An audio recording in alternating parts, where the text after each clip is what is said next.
اعوذ باللہ من الشیطان الرجیم بسم اللہ الرحمن الرحیم سورہ عبس کا پارٹ 2 ہم نے پہلی 3 آیات پڑھ لی تھی۔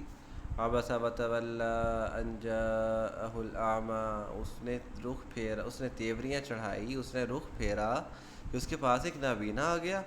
وما یدریک لعلہ یزکی، اور آپ کو کیا پتہ وہ نصیحت حاصل کر لیتا۔ وما یدریک، آپ کو کیا پتہ، لعلہ شاید کہ وہ نصیحت حاصل کر لیتا، او یذکروا، یا وہ نصیحت حاصل کرتا، فتنفعہ، ذکرا یذکروا تو سیم ہے، فتنفعہ نفع، ضرب کی طرح نفع اسے فائدہ ہوا، ینفعہ وہ فائدہ اٹھاتا ہے یا اٹھائے گا، تنفعہ تم فائدہ اٹھاتے ہو، تم فائدہ اٹھاتے ہو یا اٹھاؤ گے، یا وہ مونس،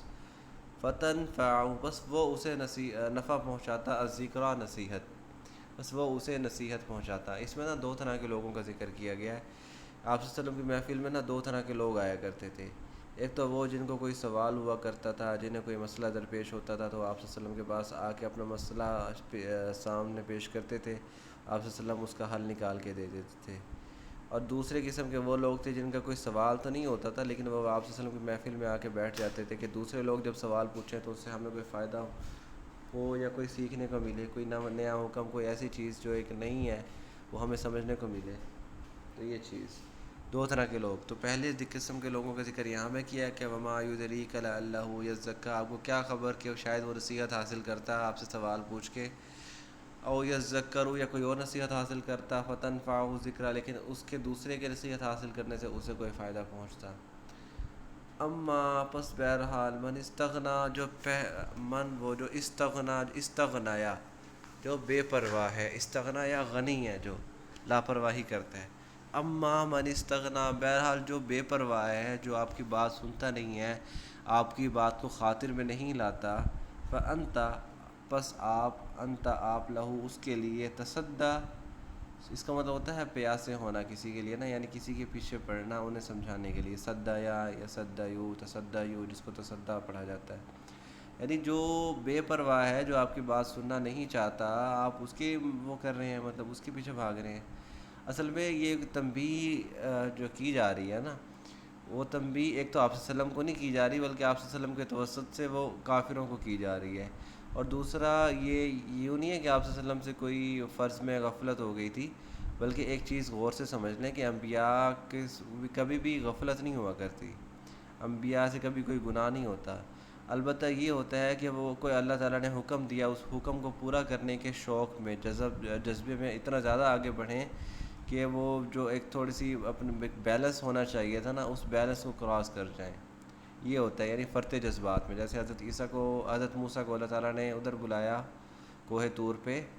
کہ بھی اس دن آنا ہے اور ہم آپ کو تورات عطا کریں گے، تو فرط جذبات میں، محبت میں، اللہ کی محبت میں وہ اس دن سے پہلے ہی پہنچ گئے،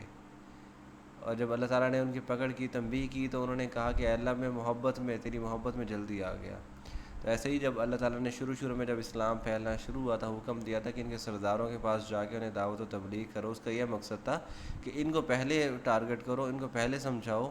کہ ان کی زیر اثر لوگ اسلام قبول کر لیں گے۔ لیکن اگر یہ اسلام قبول نہیں کرتے، آپ کی دعوت نہیں مانتے، تو ٹھیک ہے، انہیں ان کے حال پہ چھوڑو، دوسرے لوگوں کو سمجھاؤ جو آپ کی بات سننا آ رہے ہیں۔ لیکن آپ صلی اللہ علیہ وسلم جب ان کو سمجھاتے تھے اور وہ دعوت قبول نہیں کرتے تھے، اسلام قبول، الٹا مذاق اڑایا کرتے تھے جنت کا جہنم کا،